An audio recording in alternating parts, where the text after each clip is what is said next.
अभी पिछली क्लास में जो हम टेस्टिस पढ़ रहे थे तो वहाँ एक लफ्ज़ आया था क्रिप्टोरकाइटिज्म, और आपने याद किया था कि the failure of testis to descend into the scrotum is known as क्रिप्टोरकाइटिज्म।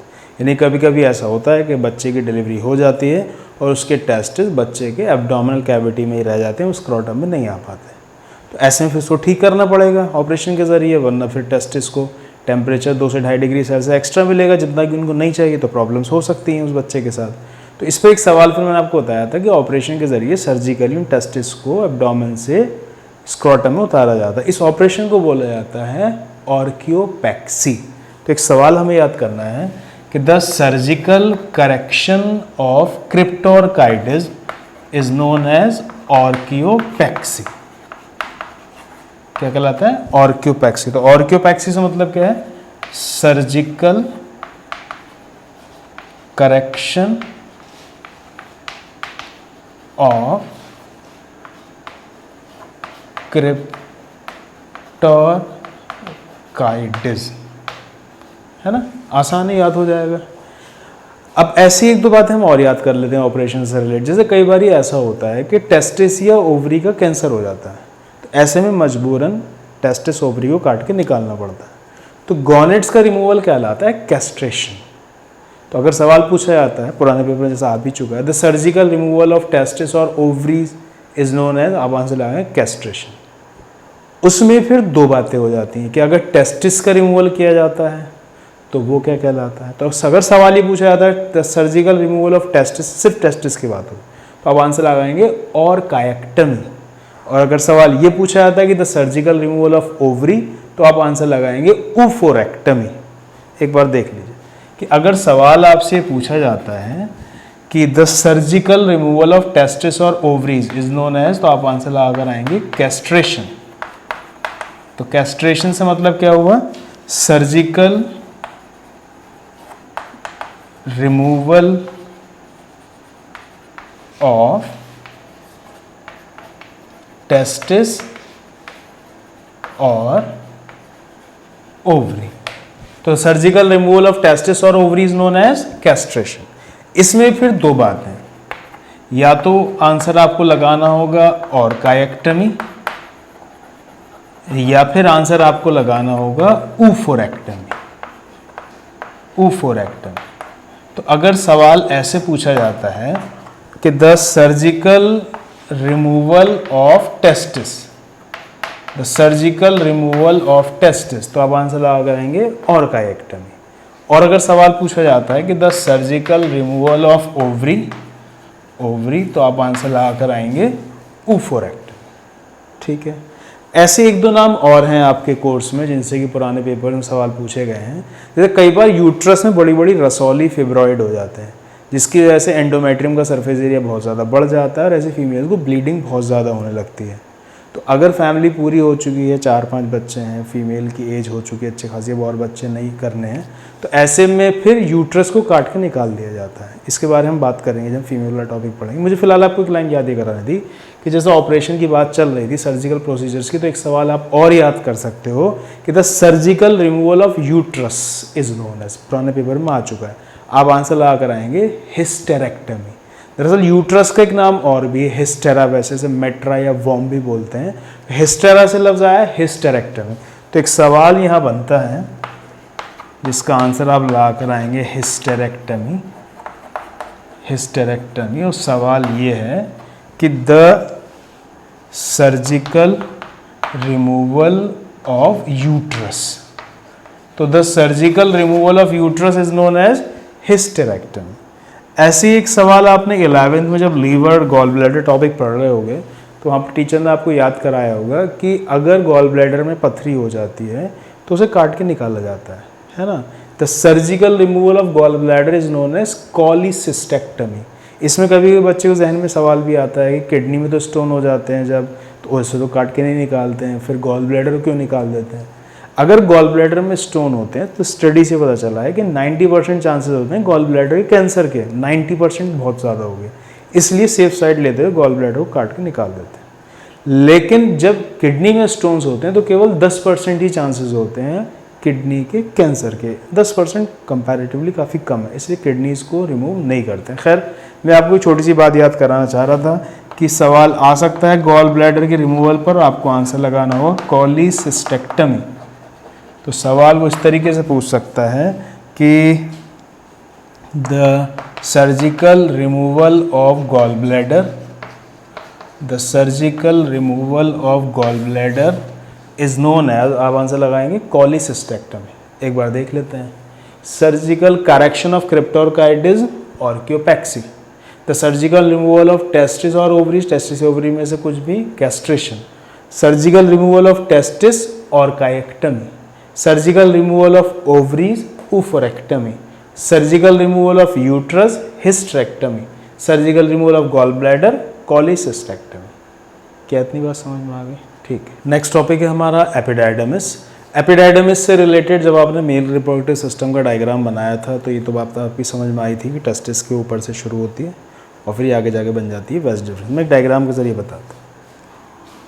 तो टॉपिक है हमारा एपिडाइडमिस। मान लीजिए कि ये टेस्टिस है, ओवल शेप्ड, और ये इसके ऊपर एपिडाइडमिस।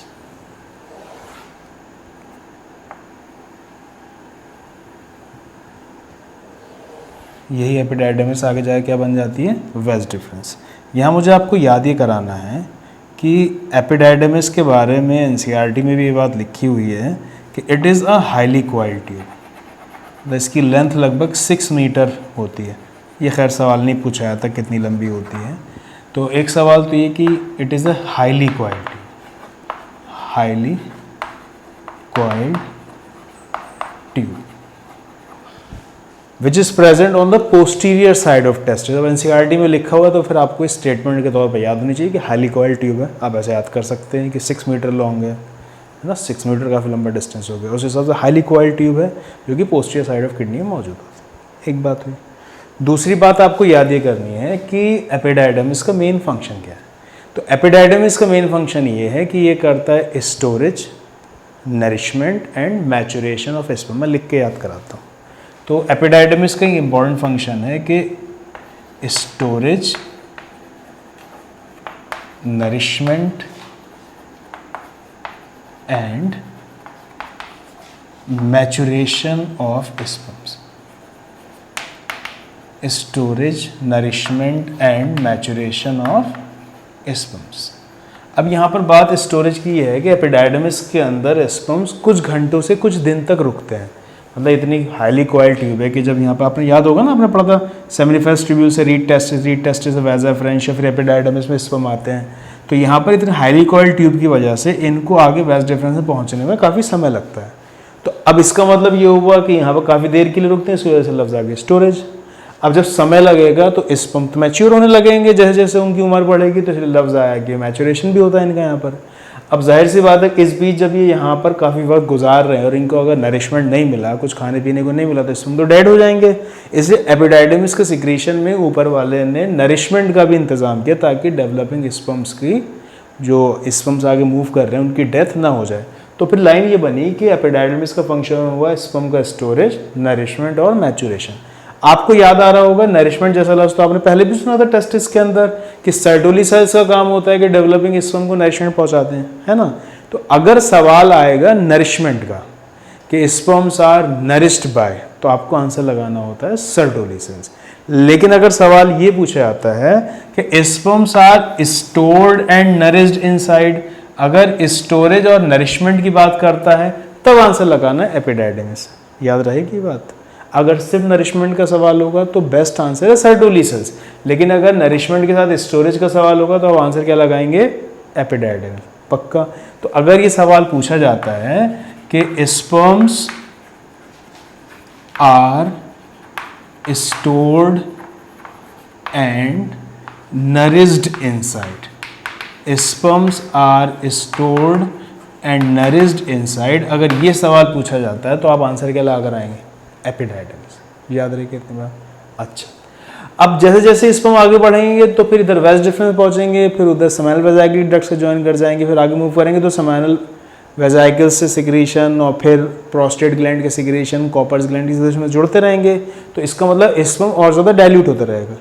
फिर से मैं कह रहा हूँ कि इधर जब स्पर्म्स आगे बढ़ेंगे तो जैसे जैसे स्पर्म और आगे मूव करते चले जाएंगे तो उनके अंदर सेमाइनल प्लाज्मा ऐड होता चला जाएगा। जितना ज़्यादा सेमाइनल प्लाज्मा ऐड होगा सीमेन में, उतने स्पर्म डाइल्यूट होते चले जाएंगे। तो इसका मतलब ये हुआ कि सबसे कम फ्लूइड की क्वांटिटी कहाँ होगी, जब वो एपिडाइडमिस में होंगे। तो इस पर एक सवाल ये बना कंपटीशन में कि sperms are concentrated inside, sperms are concentrated inside. तो अगर ये सवाल फिर से पूछा जाता है कि स्पर्म्स आर कंसंट्रेटेड इनसाइड, तो आप आंसर लगा कर आएंगे एपिडाइडमिस। ठीक है। अब जब स्पर्म यहाँ से यहाँ मूव करते हैं तो थोड़ा समय लगता है और इसी दौरान स्पर्म्स मूव करना भी सीख जाते हैं, जैसे कि टेल से उनका मूवमेंट होता है। आप आगे इसको और सुनोगे डिटेल में। तो मुझे एक सवाल फिर आपको याद कराना था कि पुराने पेपर में सवाल पूछा गया है कि स्पर्म्स एक्वायर मोटिलिटी इन। तो अगर सवाल पूछा जाता है कि स्पर्म्स एक्वायर मोटिलिटी इन, तब आप आंसर लगाकर आएंगे एपिडाइडमिस। तो sperms acquire motility in epididymis. जाहिर सी बात है स्पर्म जब तक मूव नहीं करेंगे तो फर्टिलाइजेशन नहीं कर पाएंगे। तो इस बात को जहन में रखते हुए इसी लाइन को कंपटीशन में ऐसे भी पूछा गया है कि functional maturation of sperms takes place in, functional maturation of sperms, functional maturation of sperms takes place in, तब भी आप आंसर लगा कर आएंगे एपिडाइडमिस। तो अगर पूछा जाता है sperms are stored and nourished inside, epididymis. Sperms are concentrated inside, epididymis. Sperms acquire motility in, epididymis. और functional maturation of sperm takes place in, तब भी आंसर एपिडाइडमिस। याद रहेगी बात? ठीक है। इसके अलावा आपको एक पॉइंट ये भी याद करना है कि एपिडाइडमिस के 3 पार्ट होते हैं। इसका वो पार्ट जो कि टेस्टिस के ऊपर मौजूद है, इसे बोला जाता है कैपट एपिडाइडमिस। क्या बोला जाता है? कैपट एपिडाइडमिस। एपिडाइडमिस का वो पोर्शन जो कि इधर ये बीच वाला है, ये कहलाता है कॉर्पस एपिडाइडमिस, कॉर्पस एपिडाइडमिस। और नीचे वाला पोर्शन जो कि आगे जाके वैस डिफरेंस बन जाएगा, ये कहलाता है कॉर्डा एपिडाइडमिस, कॉर्डा एपिडाइडमिस। तो इसका मतलब फिर ये हुआ कि एक लाइन यहाँ पर आपको ऐसे याद करनी होगी कि एपिडाइडमिस के 3 पार्ट हैं, कैपट, कॉर्पस और कॉर्डा। एपिडाइडमिस का वो पार्ट जो कि टेस्टिस के हेड पर मौजूद है, टेस्टिस के ऊपर मौजूद है, कैपट। आप इसको ऐसे भी याद कर सकते हैं जैसे आप अपने सर पर ही कैप लगाते हो, कैप से हो जाएगा कैपट एपिडाइडम। बीच वाला कॉर्पस एपिडाइडम और नीचे वाला लास्ट वाला पोर्शन कॉर्डा एपिडाइडम। यही कॉर्डा एपिडाइडम आगे जाके बन जाएगी फिर वेस डिफरेंस। तो 2 सवाल कंपटीशन यहाँ से पूछे गए कि the portion of epididymis is present over the head of testis. Head of testis तो आप कैप से याद कर लेंगे, कैपट एपिडाइडम। कि the portion of epididymis which continued as vas deferens, जो कि आगे जाके वेस डिफरेंस में कंटिन्यू हो जाती है, तो अब आंसर आएंगे कॉर्डा एपिडाइडम। याद रहेगी इतनी बात? ठीक है। 1-2 सवाल आप और याद कर सकते हैं एक्स्ट्रा में, जैसे कि जब बच्चे का डेवलपमेंट यूट्रस में हो रहा होता है एक मेल एम्ब्रियो का, तो डायरेक्ट एपिडाइडमिस वेस डिफरेंस नहीं बनती, पहले एक डक्ट बनती है, उसका नाम है वॉल्फियन डक्ट। क्या नाम है? Wolffian duct. यही वॉल्फियन डक्ट फिर बाद में कन्वर्ट होती है एपिडाइडमिस वेस डिफरेंस में। तो सवाल यहाँ से कॉम्पिटिशन में एपिडाइडमिस से पूछा गया है कि एपिडाइडमिस का फॉर्मेशन किससे होता है, तो आपको आंसर दे रखा होता है वॉल्फियन डक्ट। तो लाइन पूरी ये है कि epididymis Wolffian duct of embryo से बनती है, यानी जब बच्चे का डेवलपमेंट यूट्रस में हो रहा होगा अपनी मदर के, तो पहले वॉल्फियन डक्ट बनेगी, फिर वही वॉल्फियन डक्ट बाद में चेंज हो जाती है एपिडाइडमिस। तो जब एपिडाइडमिस का सवाल आएगा तो आप वॉल्फियन डक्ट जहन में रखेंगे, ठीक है ना। ऐसे ही मिलता जुलता नाम है मुलेरियन डक्ट। जब हम फीमेल वाला टॉपिक पढ़ेंगे, फैलोपियन ट्यूब वगैरह का जिक्र होगा, तो वहाँ पर मुलेरियन डक्ट लगाना होगा। जब मेल का सवाल होगा तो वॉल्फियन डक्ट लगाना होगा। याद रहेगी इतनी बात? पक्का? अच्छा, तो एक बार अगर हम फिर से देखें तो एपिडाइडमिस हाईली कॉइल्ड ट्यूब है जो कि पोस्टीरियर साइड ऑफ टेस्टिस पे मौजूद है, और इसका मेन फंक्शन है storage, nourishment and maturation of sperms. Nourishment वाली लाइन आपने सर्टोली सेल पर भी सुनी थी, लेकिन अगर सिर्फ सवाल से नरिशमेंट का है तो बेहतर आंसर रहेगा सर्टोली सेल्स, लेकिन अगर नरिशमेंट के साथ स्टोरेज की लाइन है तो आप आंसर लगाएंगे एपिडाइडमिस। जैसे सवाल पूछा गया कि sperms are stored and nourished inside, तो आंसर लगाएंगे एपिडाइडमिस। 1-2 सवाल रटने वाले और एपिडाइडमिस के, जैसे कि अगर पूछा जाता है कि स्पर्म्स आर कंसंट्रेटेड इनसाइड, तब भी आंसर लगाना epididymis. Functional maturation of sperms कहाँ होता है? एपिडाइडमिस। ये sperms acquire motility in epididymis. और अगर सवाल पूछा जाता है कि एपिडाइडमिस का फॉर्मेशन किससे होता है तो आंसर लगाएंगे वॉल्फिन डक्ट ऑफ एम्ब्रियो। ठीक है ना। एपिडाइडमिस के 3 पार्ट हैं, caput, corpus, cauda. The portion of epididymis present over the head of testis, caput epididymis. The portion of epididymis which continued as vas deferens is known as chorda epididymis. ठीक है ना। तो epididymis के बाद फिर next portion क्या होगा हमारा? vas deferens। vas deferens को भी मैं यही बता देता हूँ क्योंकि कोई ऐसा कोई बड़ा खास टॉपिक नहीं है। vas deferens के बारे में एक लाइन तो ये बनेगी कि स्टार्ट होती है chorda epididymis से, फिर ये एंटर करेगी इंग्वाइनल कैनाल में और फिर जाके जुड़ जाएगी डक्ट ऑफ सेमाइनल वेजाइकस से। अब जाहिर सी बात है पीछे से जो स्पर्म आ रहे हैं वो आगे इसी से मूव होते चले जाएंगे, तो इसका मतलब ये हुआ अब आगे मूव करने में थोड़ा टाइम भी लगेगा, तो उसी वजह से लफ्ज़ आ जाएगा स्टोरेज वाला। तो एपिडाइडमिस के बाद वेज डिफरेंस में भी एनसीईआरटी में लाइन लिखी हुई है कि वेज डिफरेंस का काम है कि ये भी स्टोरेज करता है और ट्रांसपोर्ट करता है, लेकिन इस बात को आप ज़्यादा इंपॉर्टेंस नहीं देंगे क्योंकि पुराने पेपर में स्टोरेज के साथ नरिशमेंट पे सवाल आया तो आंसर आपको एपिडाइडमिस लगाना होता था। अब एक लाइन तो ये कि स्टोरेज और ट्रांसपोर्ट ऑफ स्पर्म होता है वाया वेज डिफरेंस। दूसरी बात जो मुझे यहाँ पर आपको बतानी है कि एक बार सवाल ऐसे बना था कि अगर वेज डिफरेंस को काट दिया जाए, है ना, जैसे कि आपने 10th क्लास में ये लाइन सुनी होगी कि वेज डिफरेंस को काटा जाता है वेजेक्टमी, तो क्या होगा? अब देखो अगर वेज डिफरेंस को काटा जाएगा तो सेक्सुअल इंटरकोर्स के बाद जो फ्लूइड निकलता है उसमें बोलते हैं सीमेन। सीमेन में क्या होता है? स्पर्म्स और सेमाइनल प्लाज्मा। सेमाइनल प्लाज्मा किससे बनते हैं? Seminal vesicle, prostate gland, Cowper's gland. पहले डायग्राम में आपको मैंने बता दिया लिक्विड वाला पोर्शन। और स्पर्म किससे बनते हैं? टेस्टिस से। तो अगर आपने यहाँ पर कट लगा दिया, इसको बांध दिया, वेजेक्टमी अगर आपने कर दी तो होगा ये कि सेमाइनल प्लाज्मा तो आगे बनता है तो वो तो बनता रहेगा, इधर से स्पर्म नहीं जा पाएंगे। तो अगर वेज डिफरेंस को कट कर दिया जाएगा, अगर वेज डिफरेंस को कट कर दिया जाएगा तो होगा ये कि सीमेन इज विदाउट स्पर्म्स। सीमेन में स्पर्म्स नहीं होंगे, सीमेन इज विदाउट स्पर्म। पुराने पेपर में सवाल आ चुका है, इसलिए आपको ये लाइन याद होनी चाहिए। वेज डिफरेंस पे जाके जुड़ जाएंगे duct of seminal vesicles to form ejaculatory duct. Ejaculatory duct पर कभी कोई सवाल आया नहीं। उसके बाद है यूरेथ्रा। तो अब हम अगला टॉपिक पढ़ लेते हैं, यूरेथ्रा। नेक्स्ट टॉपिक है हमारा यूरेथ्रा।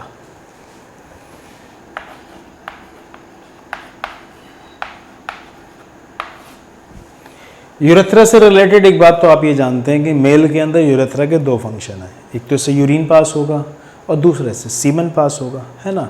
फिर आप ये वाली बात भी जानते हैं, अब यूरिन तो आता है यूराइनरी ब्लैडर से, तो इसका मतलब ये यूरेथ्रा स्टार्ट हो जाता होगा यूराइनरी ब्लैडर से, और फिर ये पास होता है प्रोस्टेट ग्लैंड से, तो उसे प्रोस्टेटिक यूरेथ्रा बोलते हैं। फिर पास होगा कॉपर्स ग्लैंड से, उसे मेम्ब्रेनस यूरेथ्रा बोलते हैं, और फिर पेनिस से जब पास होगा उस पोर्शन को पेनल यूरेथ्रा बोलते हैं। तो आपने मेन डायग्राम में ये वाली लाइन याद कर ली थी कि यूरेथ्रा के 3 पार्ट हैं। जो प्रोस्टेट ग्लैंड से पास होता है वो कहलाता है प्रोस्टेटिक यूरेथ्रा, जो कॉपर्स ग्लैंड से पास होता है वो कहलाता है मेम्ब्रेनस यूरेथ्रा, मेम्ब्रेनस यूरेथ्रा, और जो पेनिस से पास होता है वो कहलाता है पेनाइल यूरेथ्रा, है ना। अगर मैं डायग्राम के जरिए आपको दिखाऊं तो आपने कुछ इस तरीके से याद किया था।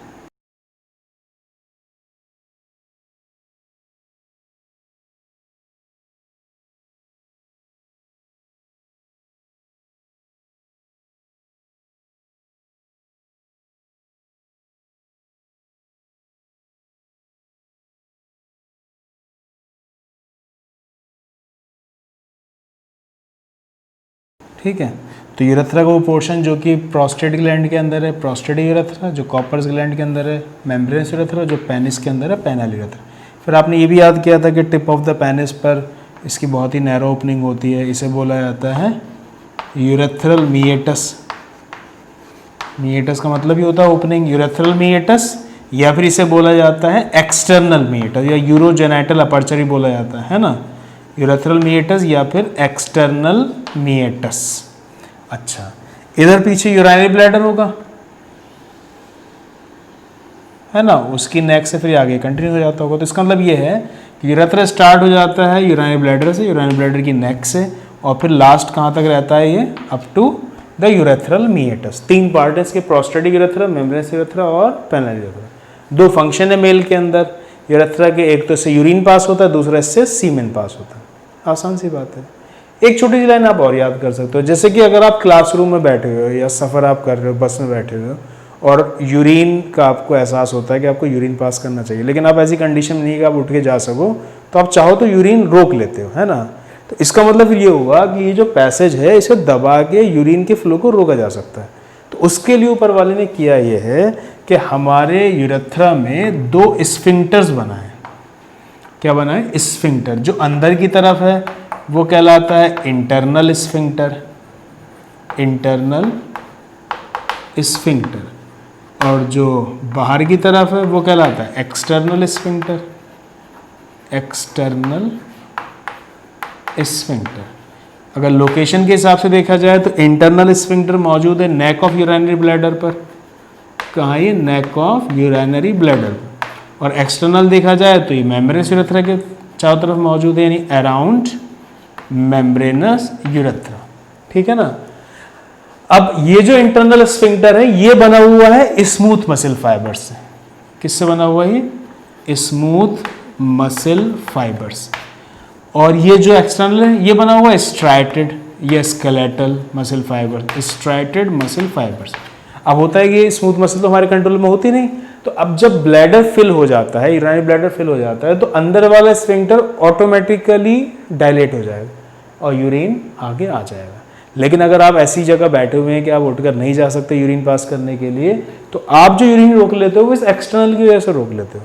तो एक्सटर्नल स्फिंक्टर क्योंकि स्ट्राइट मसल फाइबर से बना हुआ है, इसलिए आप चाहो तो यूरिन को रोक सकते हो। खैर इतनी बातें नहीं पूछी गई कॉम्पिटिशन में। सवाल एक बार पुराने पेपर में ये पूछा गया था कि how many sphincters are present in human male. इस बात को याद कराने के लिए इतनी बात बता दी, तो आप आंसर लगा देंगे 2। कितने स्फिंक्टर हैं? 2। समझ में आ गया? ठीक। नेक्स्ट टॉपिक है हमारा पेनिस।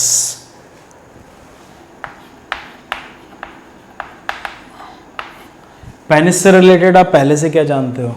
आप ये वाली बात जानते हो कि पेनिस का जो लास्ट वाला पोर्शन होता है थोड़ा सा ब्रॉड होता है, and the enlarged end of penis is known as glans penis, है ना। और इसके अंदर से जो यूरेथ्रा का पोर्शन पास हो रहा होगा उसे बोला जाता है पेनाइल यूरेथ्रा, है ना। ये आप पहले ही सुन चुके हैं डायग्राम। और आप ये भी जानते हैं ये टिप पर जो बारीक सी ओपनिंग है इसे बोला जाता है यूरेथ्रल मीएटस या फिर एक्सटर्नल मीएटस, है ना। और इसी से यूरिन और सीमेन दोनों पास होते हैं। एक सवाल आपने डायग्राम में याद कर लिया था मेल रिप्रोडक्टिव सिस्टम के, the narrowest part of urethra, narrowest part of urethra is known as external meatus. एक लाइन आपको और बताई थी कि इधर tip of penis, glans penis एक फोल्ड ऑफ स्किन से कवर्ड होता है जिसे बोला जाता है प्रीप्यूस। क्या बोला जाता है इसको? प्रीप्यूस, या फिर इसे बोला जाता है फोर स्किन। फोर मतलब आगे होता है ना, प्रीप्यूस या फिर फोर स्किन। ये बताया था मुस्लिम्स और ज्यूज़ में इसे प्रीप्यूस को फोर स्किन काट के निकाल दिया जाता है, और उस छोटे से ऑपरेशन क्या बोला जाता है? Circumcision, circumcision. तो एक सवाल पुराने पेपर में पूछा गया है कि the surgical removal of prepuce और foreskin, the surgical removal of prepuce और foreskin is known as, आप आंसर लगा देंगे सर्कमसीजन। ठीक है। अच्छा, अगर इस पेनिस को यहाँ से कट करके सामने से देखा जाए, मान लीजिए कि ये पेनिस है, इसको यहाँ से कट करके फिर सामने से देखा जाए तो क्या नज़र आएगा? तो मैं डायग्राम में दिखाता हूँ। मान लीजिए कि हम अब बना रहे हैं cut section of penis.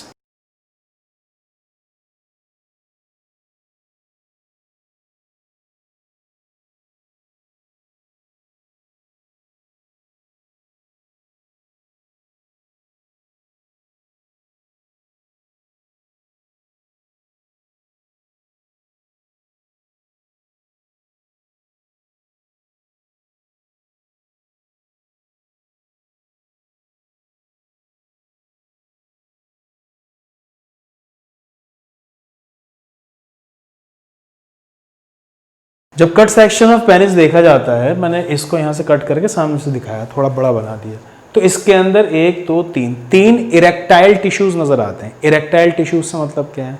Erectile tissue से कहने का मतलब ये है कि ड्यूरिंग सेक्सुअल एक्साइटमेंट के दौरान जब सेक्सुअल इंटरकोर्स होने वाला हो तो फिर होता ये है कि इधर इन इरेक्टाइल टिश्यूज में ब्लड का फ्लो बढ़ जाता है, और ब्लड का फ्लो बढ़ने से इनके अंदर हार्डनेस आ जाती है। इनके अंदर हार्डनेस आने की वजह से पेनिस में हार्डनेस आ जाती है। जैसे सेक्सुअल इंटरकोर्स के लिए पेनिस का हार्ड होना ज़रूरी है, और पेनिस के हार्ड होने के लिए ऊपर वाले ने इन इरेक्टाइल टिश्यूज़ को बनाया है कि ड्यूरिंग सेक्सुअल एक्साइटमेंट ब्लड का प्रेशर बढ़ता है, जिसकी वजह से इन इरेक्टाइल टिश्यूज़ में हार्डनेस आ जाती है, जिसकी वजह से फिर सेक्सुअल इंटरकोर्स हो पाता है और सीमेन मेल की बॉडी से फीमेल की बॉडी में जा पाता है। यानी इंसेमिनेशन के लिए पेनिस का हार्ड होना ज़रूरी है, और पेनिस के हार्ड होने के लिए इन इरेक्टाइल टिश्यूज़ का सही से काम करना ज़रूरी है। अब मुझे आपको लाइन याद ही करानी है कि जो 3 इरेक्टाइल टिश्यूज़ हैं, इसमें 2 जो ऊपर वाले हैं इन्हें बोला जाता है कॉर्पोरा कैवर्नोजा। क्या बोला जाता है? कॉर्पोरा कैवर्नोजा। और जो एक नीचे वाला है इसे बोला जाता है कॉर्पस स्पॉन्जियोसम। Corpus spongiosum. तो आप इसको ऐसे याद कर सकते हैं, स्पॉन्जियोसम। आप इसको ऐसे याद कर सकते हैं कि 3 इरेक्टाइल टिश्यूज होते हैं, 2 ऊपर हैं यानी कि 2 डॉर्सल, 2 ऊपर की तरफ हैं, उन्हें बोला जाता है कॉर्पोरा कैवर्नोजा, और एक नीचे यानी कि 1 वेंट्रल जो नीचे की तरफ है उसे बोला जाता है कॉर्पस स्पॉन्जियोसम। ठीक है। अब जैसे कि जब पेनिस का कट सेक्शन देखा जाएगा तो फिर उसके अंदर पेनाइल यूरेथ्रा भी नजर आना चाहिए। ये है penile urethra, this is penile urethra. अगर फिर आपसे पूछा जाए कि पेनाइल यूरेथ्रा कौन से इरेक्टाइल टिश्यू से पास हो रहा है, तो आपको जवाब देना चाहिए पेनाइल यूरेथ्रा पास हो रहा है कॉर्पस स्पॉन्जियोसम ऑफ पेनिस से, है ना। ये सवाल ही पूछा गया कंपटीशन में कि पेनाइल यूरेथ्रा पासेस थ्रू, तो आपको ऑप्शन दे रखा होता है कॉर्पस स्पॉन्जियोसम ऑफ पेनिस। कितने रेक्टाइल टिश्यू? 3। इनके रेक्टाइल टिश्यू का काम क्या है कि इंसेमिनेशन में हेल्प करते हैं, मेल्स की बॉडी सीमेन फीमेल में चला जाए, पेनिस में हार्डनेस आती है इनकी वजह से। दूसरा सवाल, ये पेनाइल यूरेथ्रा किससे पास होता है? Corpus spongiosum of penis. ठीक है ना। एनसीईआरटी में एक लाइन और दे रखी है कि penis is the male external genitalia. Male external genitalia, हमने ये बात शुरू में ही कर ली थी कि अगर मेल रिप्रोडक्टिव सिस्टम को जेनाइटेलिया, मेल रिप्रोडक्टिव सिस्टम को बाहर से देखा जाए तो आपको पेनिस और स्क्रोटम नजर आते हैं, दोनों को ही मेल एक्सटर्नल जेनाइटेलिया कंसीडर किया जाता है। एनसीईआरटी में ये लफ्ज इन्होंने इधर दे रखा है, तो फिर एक सवाल आपको याद कर लेना चाहिए, the male external genitalia is penis. ठीक है ना। इधर ये जो प्रीप्यूस या फोरस्किन है, यहाँ पर कुछ छोटे छोटे सेबेशियस ग्लैंड होते हैं। जो छोटे छोटे सेबेशियस ग्लैंड यहाँ मौजूद हैं इन्हें बोला जाता है प्रीप्यूशियल ग्लैंड। क्या बोला जाता है? प्रीप्यूशियल ग्लैंड, या फिर इन्हें बोला जाता है glands of Tyson. Glands of Tyson, एक एक्स्ट्रा इंफॉर्मेशन याद करानी है आपको। तो इधर प्रीप्यूस या फोरस्किन में मौजूद होते हैं कुछ खास सिबेशियस ग्लैंड जिन्हें बोला जाता है प्रीप्यूशियल ग्लैंड या ग्लैंड्स ऑफ टाइसन। ये अपने अंदर से निकालते हैं केमिकल सब्सटेंस स्मैग्मा। क्या निकालते हैं? स्मैग्मा। अब जैसे जेनाइटल ऑर्गन्स में एक खास पेक्यूलियर स्मेल होती है, तो वो जो स्मेल जेनाइटल ऑर्गन्स में होती है वो स्मैग्मा की वजह से होती है। स्मैग्मा किससे निकल रहा है? ये निकला प्रीप्यूशियल ग्लैंड या ग्लैंड्स ऑफ टाइसन से। प्रीप्यूशियल ग्लैंड या ग्लैंड्स ऑफ टाइसन क्या है? Modified sebaceous gland.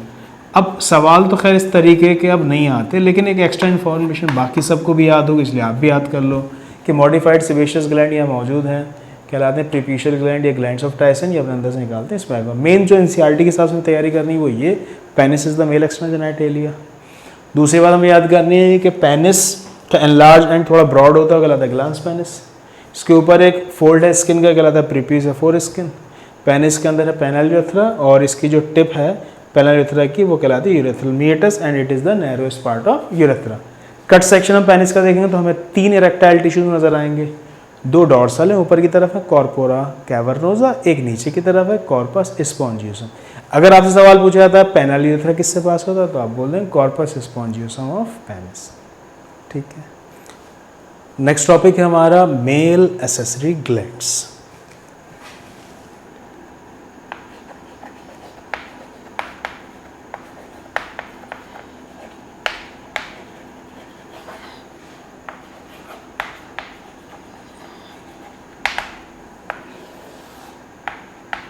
ये बात आपको उधर डायग्राम में मैंने याद करा दी थी कि मेल एसेसरी ग्लैंड्स में कौन कौन से नाम आएंगे। आपने 3 नाम याद किए थे, सेमिनल वेसिकल्स, प्रोस्टेट ग्लैंड और कॉपर्स ग्लैंड। आपने ये बात भी वहीं याद कर ली थी कि कॉपर ग्लैंड को एनसीईआरटी में लिखा हुआ है बल्बो यूरेथ्रल ग्लैंड। सबसे पहले हम यही बात लिखते हैं कि मेल एसेसरी ग्लैंड्स में कौन कौन से नाम आएंगे, सेमाइनल वेजाइकल्स, प्रोस्टेट ग्लैंड, तीसरा bulbo urethral gland, bulbo urethral gland और कॉपर्स ग्लैंड। ठीक है। अच्छा, मैंने फिर आपको ये बताया था कि मैं तो डायग्राम के साथ आपको पूरी बात बताई थी। मैं एक बार जैसे दिखा दूं आपको दोबारा से, तो कुछ इस तरीके से आपने याद किया था।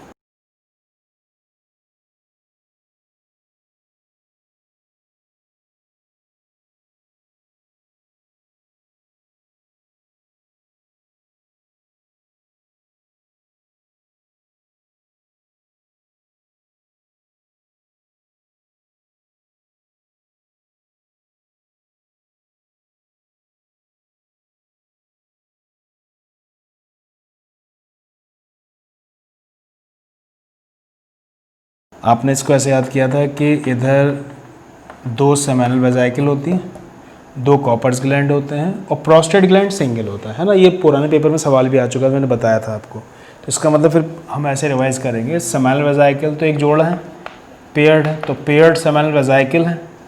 इसके अलावा पेयर्ड बल्बो यूरेथ्रल ग्लैंड या कॉपर्स ग्लैंड है और सिंगल प्रोस्टेट ग्लैंड है। तो मैंने वहीं आपको डायग्राम में सवाल याद कराया था कि पुराने पेपर में सवाल पूछा गया है कि unpaired male reproductive structure is, तो unpaired male reproductive structure is prostate gland. इन मेल एसेसरी ग्लैंड का काम क्या है कि इनसे निकलता है एक फ्लूइड, उसे बोला जाता है सेमिनल प्लाज्मा।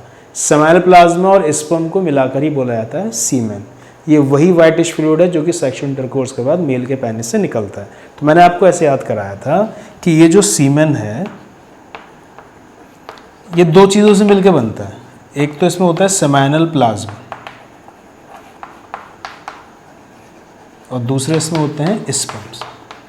मैंने आपको याद कराया था कि तकरीबन 90% सेमिनल प्लाज्मा होता है और 10% होते हैं स्पर्म्स।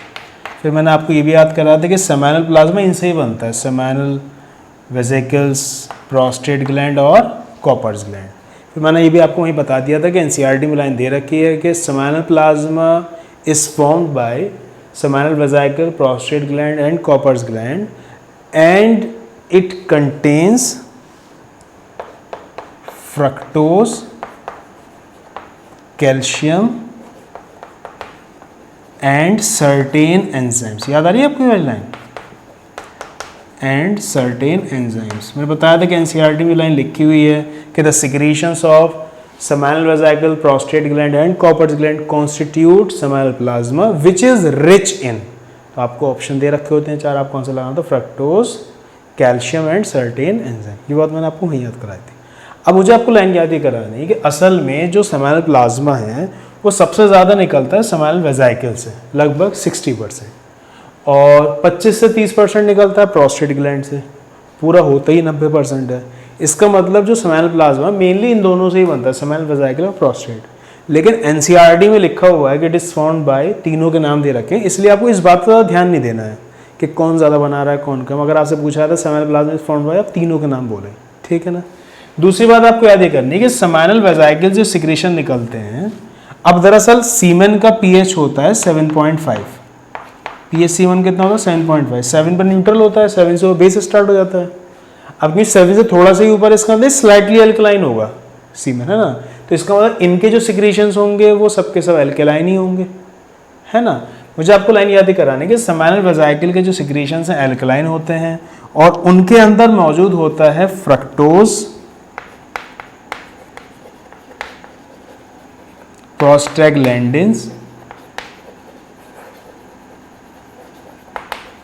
फिब्रिनोजन, और भी चीज़ें होती हैं। अब ये 3 नाम याद कर लो।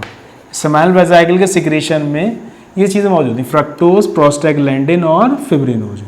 अब फ्रक्टोज का काम क्या है, जैसे कि आपको मालूम है कि फीमेल जेनिटल ट्रैक्ट में जाने के बाद इस पर मूव करते हैं eight A speed of 3 mm/min।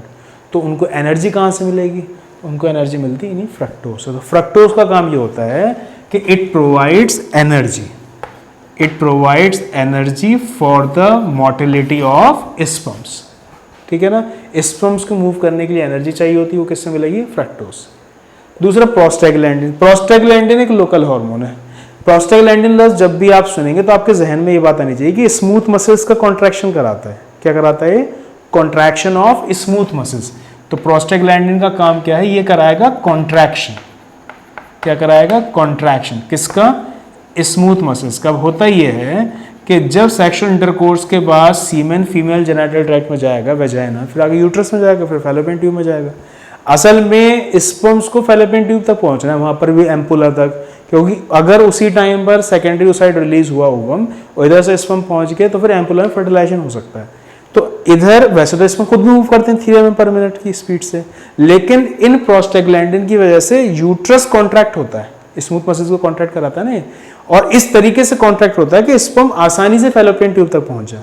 तो इसका मतलब ये हुआ कि ऊपर वाले ने सीमेन में प्रोस्टाग्लैंडिन को इसलिए रखा ताकि ये स्मूथ मसल्स ऑफ यूट्रस का कॉन्ट्रैक्शन करा सके, ताकि स्पर्म इजीली पहुंच जाए up to the fallopian tube. ठीक है, तो प्रोस्टाग्लैंडिन का काम क्या होगा? ये कराएगा contractions of the smooth muscles of uterus ताकि स्पर्म इजीली फैलोपियन ट्यूब तक पहुंच जाए। फिब्रिनोजिन। फिब्रिनोजिन लफ्ज आपने तो ब्लड क्लॉटिंग में भी सुना था, ये लफ्ज यहाँ भी आया है। असल में होता ये है कि जब मेल की पेनिस से बाहर निकलता है सीमेन तो वो लिक्विड सा होता है, लेकिन बाहर निकलने के बाद वो कोगुलेट कर जाता है। कोगुलेशन जरूरी भी था क्योंकि फीमेल जेनिटल ट्रैक्ट का पीएच होता है एसिडिक। अगर फ्लूइड फॉर्म में रहेगा तो बहुत सारे स्पर्म डेड हो जाएंगे, तो बाहर निकलते ही जम जाता है, कोगुलेट कर जाता है, इसलिए ताकि स्पर्म के ऊपर एक कवरिंग आ जाए और बहुत ज़्यादा स्पर्म डेड ना हो। मुझे आपको लाइन याद ही करानी है कि सीमेन का निकलने के बाद जो क्लॉटिंग होता है या कोगुलेशन होता है, तो coagulation of semen, coagulation of semen इसी की वजह से होता है। किसकी वजह से? फिब्रिनोजिन। तो फ्रक्टोज का काम क्या है? ये एनर्जी प्रोवाइड करेगा for the movement of sperm. Prostaglandin smooth muscles of uterus का कॉन्ट्रैक्शन कराएगा ताकि स्पर्म इजीली पहुंच जाए फैलोपियन ट्यूब तक, और ये जो कोगुलेशन ऑफ सीमेन कराता है कौन? फिब्रिनोजिन। याद रखिए बात। प्रोस्टेट से रिलेटेड सबसे इंपॉर्टेंट सवाल तो ये कि the unpaired male reproductive structure is prostate. दूसरा एक बेहतरीन सवाल जो प्रोस्टेट पर आपको याद करना होता है वो ये कि प्रोस्टेट ग्लैंड का मेन काम ये है कि इट प्रोवाइड्स ऑप्टिमम पीएच। ये सबसे बेहतरीन सवाल है, optimum pH for the motility of sperms. It provides optimum pH for the motility of sperms. इसका मतलब क्या है? इसका मतलब ये है कि स्पर्म्स को मूव करने के लिए खास पीएच चाहिए होती है। अब जैसे कि आपको मैंने ये बताया कि फीमेल जेनिटल ट्रैक्ट का पीएच एसिडिक रहता है, लगभग 3.5 से 4, और अगर स्पर्म को पीएच 6 से कम मिलेगी तो मूव ही नहीं करते। 6 से कम पीएच पर इसको मूव नहीं करेंगे। फीमेल जेनिटल ट्रैक्ट का पीएच है एसिडिक 3.5 से 4, फीमेल जेनिटल ट्रैक्ट का पीएच है एसिडिक 3.5 से 4, स्पर्म मूव नहीं करते at a pH less than 6, तो इसका मतलब पीएच 6 से ऊपर होनी चाहिए। तो ये जो मेन काम है पीएच को 6 से ऊपर ले जाने का, वो प्रोस्टेट ग्लैंड के सिक्रीशन करते हैं। तो प्रोस्टेट ग्लैंड के सिक्रीशन से एक वाइटिश एल्कलाइन थिक फ्लूइड निकलता है और उस फ्लूइड की वजह से पीएच 6 से ऊपर जाती है। तो इसका मतलब optimum pH for the motility of sperm कौन प्रोवाइड करते हैं? Prostate gland. ये बात आपको याद रखो, ठीक है। अच्छा, दूसरी इंपॉर्टेंट बात आपको एक याद करनी है, मैं एक पॉइंट को याद करा देता हूँ एमएमएस नाम से। एमएमएस का मतलब ये है कि मैचुरेशन, एम से मैचुरेशन एंड एम से motility, maturation and motility of sperm, maturation and motility of sperm, maturation motility of sperm. ये टॉपिक मैं किसमें बता रहा हूँ? Prostate gland. प्रोस्टेट ग्लैंड से पहले क्या है? सेमाइनल वेजाइकल। सेमाइनल वेजाइकल से पीछे क्या था? मेन नाम है वेस डिफरेंस। वेस डिफरेंस से पहले क्या है? एपिडाइडमिस। एनसीईआरटी में एक लाइन दे रखी है, एनसीईआरटी में लिखा हुआ है कि the secretions of epididymis, the secretions of epididymis, वेस difference, seminal vesicles, epididymis, vas deferens, seminal vesicles and prostate are essential for the maturation and motility of sperm। तो ये सवाल अभी तक पूछा नहीं गया, एनसीईआरटी की लाइन, हो सकता है आने वाले सालों में क्वेश्चन बन जाए कि मैचुरेशन मोटिलिटी ऑफ स्पर्म्स किस सिक्रीशन की वजह से होता है। आपको ऐसे रिकॉल करना है कि मैंने आपको ये कहाँ बताया था? प्रोस्टेट। 4 नाम कवर करने, प्रोस्टेट, उससे पीछे सेमिनल वेसिकल, उससे पीछे वास डिफरेंस, उससे पीछे एपिडाइडिमिस। तो इन चारों की सिक्रीशन जरूरी होते हैं for the maturation and motility of sperms. याद रही बात, एनसीईआरटी की याद रहनी चाहिए। अच्छा, जैसे कि इस डायग्राम में आप देख रहे हो तो ऊपर आपको नजर आ रहा है प्रोस्टेट ग्लैंड और नीचे नजर आ रहा है कॉपर्स ग्लैंड। ये सवाल पूछा जाता है कि प्रोस्टेट ग्लैंड किधर है, कॉपर्स ग्लैंड किधर है। तो ये जो डायग्राम है असल में आपको इसको इस तरीके से सोचना है। तो अगर पेनिस को आप ऊपर सोच लोगे तो पेनिस के जस्ट नीचे क्या होगा, कॉपर्स ग्लैंड, उससे नीचे क्या होगा, प्रोस्टेट ग्लैंड। तो इसका मतलब ये होगा कि जो डायग्राम में दिख रहा है उसका उल्टा बोलना है। सवाल ये पूछा जाता है कि प्रोस्टेट ग्लैंड इज प्रेजेंट, जो डायग्राम में दिख रहा है उसके हिसाब से तो ये कॉपर्स ग्लैंड से ऊपर है, आपको इस तरीके से आंसर देना। तो अगर ये सवाल पूछा जाता है प्रोस्टेट ग्लैंड इज प्रेजेंट, तो आपको आंसर देना होगा बिलो कॉपर्स ग्लैंड, जो दिख रहा है उसका उल्टा बोलना है अगर लोकेशन का सवाल आता है। तो अगर क्वेश्चन पूछा जाता है प्रोस्टेट ग्लैंड इज प्रेजेंट, तो दिख तो ऊपर रहा है, तो आप आंसर देंगे बिलो कॉपर्स ग्लैंड, जो दिख रहा है डायग्राम में उसका उल्टा। पक्का। बल्बोयूरेथ्रल ग्लैंड या कॉपर्स ग्लैंड से क्या सवाल बनता है? बल्बोयूरेथ्रल ग्लैंड या कॉपर्स ग्लैंड से निकलता है एल्केलाइन म्यूकस लाइक सब्सटेंस। क्या निकलता है? Alkaline mucus like substance. ये alkaline mucus like substance lubricate करता है पेनिस को ड्यूरिंग सेक्सुअल इंटरकोर्स। तो सेक्सुअल इंटरकोर्स के दौरान, ड्यूरिंग सेक्सुअल इंटरकोर्स, पेनिस से एक एल्केलाइन म्यूकस लाइक सब्सटेंस निकलता है, जिसकी वजह से फ्रिक्शनलेस मूवमेंट होता है पेनिस का इनसाइड द वेजाइना। तो for the frictionless movement of penis in vagina during sexual intercourse, bulbourethral gland के एल्केलाइन म्यूकस लाइक सब्सटेंस होता है। तो इसका मतलब फिर यहाँ पर ये हुआ कि वैसे तो सेक्सुअल इंटरकोर्स के लास्ट में सीमेन निकलता है and this is known as ejaculation. तो जो सीमेन तो निकलता है सेक्सुअल इंटरकोर्स के लास्ट में, लेकिन ड्यूरिंग सेक्सुअल इंटरकोर्स के दौरान, during sexual intercourse bulbourethral gland के सिक्रीशन निकलने लगते हैं। ये कैसे सिक्रीशन होते हैं? Alkaline secretion. तो एक सवाल ऐसे ही बनता है, सवाल आपसे पूछा जाता है कि पेनिस के लुब्रिकेशन के लिए एल्कलाइन म्यूकस लाइक सब्सटेंस किससे निकलेगा? आप बोलेंगे बल्बोयूरेथ्रल ग्लैंड। इसको ऐसे भी बोल सकते हैं, ये लुब्रिकेट करता है वेजाइना को for the frictionless movement of penis during sexual intercourse. अब जैसे पेनिस में जो यूरेथ्रा है, पेनल यूरेथ्रा से यूरिन बाहर निकलता है, यूरिन का पीएच होता है एसिडिक, एवरेज पीएच यूरिन का 6 है। तो एसिडिटी ऑफ यूरिन से पेनल यूरेथ्रा को कौन बचाएगा?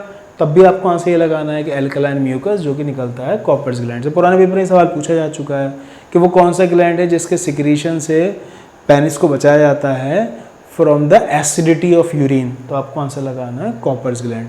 और इसका फंक्शन क्या है कि ड्यूरिंग सेक्सुअल इंटरकोर्स निकलता है, जो कि पेनिस को लुब्रिकेट करेगा ताकि फ्रिक्शनलेस मूवमेंट होता रहे ड्यूरिंग सेक्सुअल इंटरकोर्स।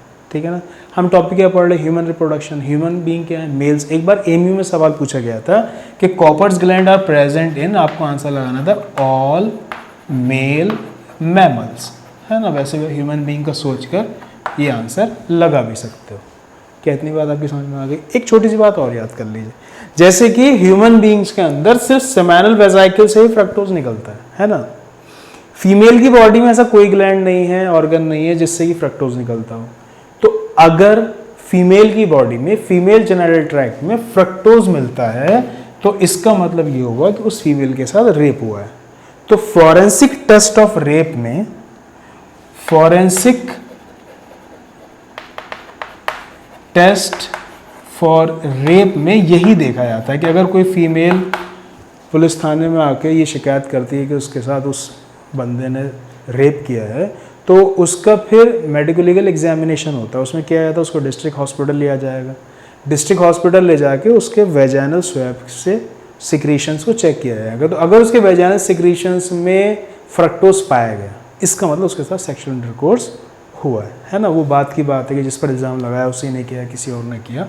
खैर, तो मुझे एक लाइन आपको यह बतानी थी कि अगर फीमेल जेनिटल ट्रैक्ट में फ्रक्टोज मौजूद है तो ये कंफर्म इंडिकेशन होता है रेप का। तो फॉरेंसिक टेस्ट ऑफ रेप किससे कंफर्म किया था? Presence of fructose in the female genital tract. Prostate gland में एक सवाल तो आपने याद किया था कि प्रोस्टेट ग्लैंड एक अनपेयर्ड मेल रिप्रोडक्टिव स्ट्रक्चर है। सेमिनल वेसिकल भी पेयर्ड थे और कॉपर्स ग्लैंड भी पेयर्ड थे, ये अनपेयर्ड थे। इसके अलावा एक आपने बेहतरीन सवाल प्रोस्टेट ग्लैंड से याद किया था कि it provides optimum pH for the motility of sperms. मैंने आपको बताया था कि फीमेल जेनिटल ट्रैक्ट का पीएच 3.5 से 4 रहता है और स्पर्म्स इमोटाइल हो जाते हैं at a pH less than 6। तो ये जो पीएच 6 से ऊपर जाती है सीमेन की, वो मेनली किसके सिक्रीशंस की वजह से जाती है? प्रोस्टेट की वजह से। ठीक है, इसके अलावा एक सवाल आपने याद किया था कि एनसीईआरटी में एक लाइन दे रखी है कि maturation and motility of sperms किसके सिक्रीशन की वजह से होती है, तो आपने 4 नाम याद किए थे। जैसे पॉइंट आपको प्रोस्टेट से बताया गया तो प्रोस्टेट, इससे पीछे स्मॉल वेसिकल, उससे पीछे वेज डिफरेंस, उससे पीछे एपिडाइडमिस। तो the secretions of epididymis, vas deferens, small vesicles and prostate are essential for the maturation and motility of sperms. जिस तरीके से आपने याद किया था कि स्मॉल वेसिकल्स के सिक्रीशन में फ्रक्टोज, प्रोस्टाग्लैंडिन, फिब्रिनोजन होता है, ऐसे एक पॉइंट आप यहाँ पर भी याद कर लीजिए कि ये जो प्रोस्टेट ग्लैंड के सिक्रीशंस हैं इनके अंदर मौजूद होता है क्लॉटिंग एंजाइम्स,